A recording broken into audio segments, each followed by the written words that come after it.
Restoring Illinois to greatness. This is Illinois Rising, presented by the Illinois Opportunity Project and hosted by AM 560's Dan Proft.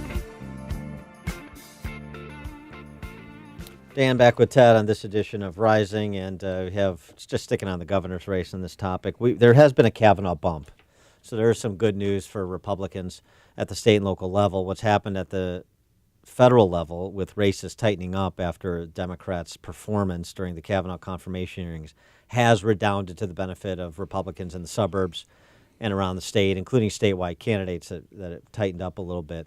Still think that it's pretty touch and go, but there's certainly been improvement. I've seen it. I do the polling, so I've seen it. And against that backdrop, we've got some new ads from both major party gubernatorial candidates.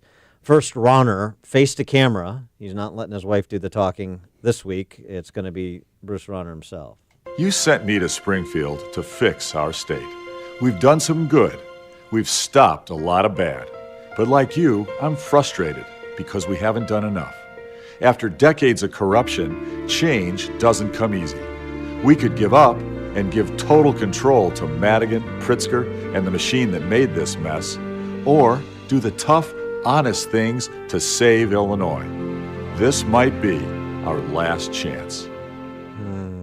The music is a nice touch. So this was like Tiny Dancer donning the cardigan sweater 4 years ago during his reelection, saying, I know I've been bad, but I'm going to be nicer. That's sort of how I received this Rauner spot. Your take on it, Ted? Well, I find it fascinating that this Bruce Rauner is a totally different one. And the one that got elected back in 2014 was the fighter. He was going to take on the system. And, he came out swinging.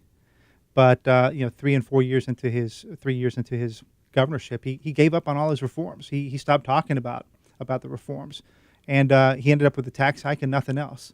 So it's kind of sad to see this Rauner is the one that I don't hear him talking about how he's going to fix it. It also sort of sounds almost like begging, doesn't it? He's sort of pleading with people who have passed judgment on him for the reasons that you've just suggested, largely. Sort of a man who wants to be everything and turns out to have more or less alienated everyone other than those who just can't stomach. And I do mean that as a pun. Pritzker. Pritzker responding in kind this week as he continues to populate the airwaves. And he's focused on that Quincy Veterans Home. One of the value propositions of Rauner, too, and this is a real problem for him, and it was pointed out by Jeannie Ives in the primary, his handling of that Quincy Veterans Home where veterans were getting Legionnaire's disease for months, years, and nothing was being done to get people out of that facility. It was the most galling thing. And Rauner continues to say everything was done right and his administration is full of superstars and he's a superstar. One of his value propositions, he's a turnaround guy. He's a business guy. He's going to make the tough decisions. He's got managerial competence. Well, J.B. Pritzker's calling that into question with this spot. I met my dad at the ER, and when I walked into that room, he was laying in a fetal position, unresponsive. He just looked like he was about to die. It was not the dad that I saw before. At that moment, my dad needed for the state to honor him and serve him the way that he honored and served his country. Nothing was said about Legionnaires. While the state was sending back emails about PR and different things, my dad was dying. Our team did exactly what they should have done, exactly when they should have done it. My question to Governor Rauner is, if it were your parents who were living at that home, would you have handled it differently? Would the response time have been quicker? I looked up to my dad a lot, and I loved him, and whatever life he had left on this earth, it was his. And Governor Rauner was more interested in protecting his image than he was the heroes who served our country. Ouch. Sad.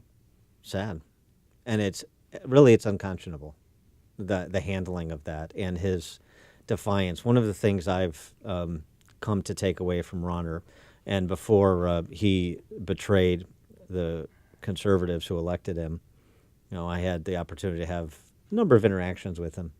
He's a guy who's never wrong and never responsible. He's the guy who infamously now said back last winter, I'm not in charge.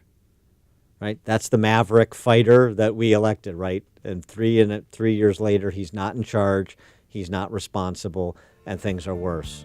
And that's why he's going to lose.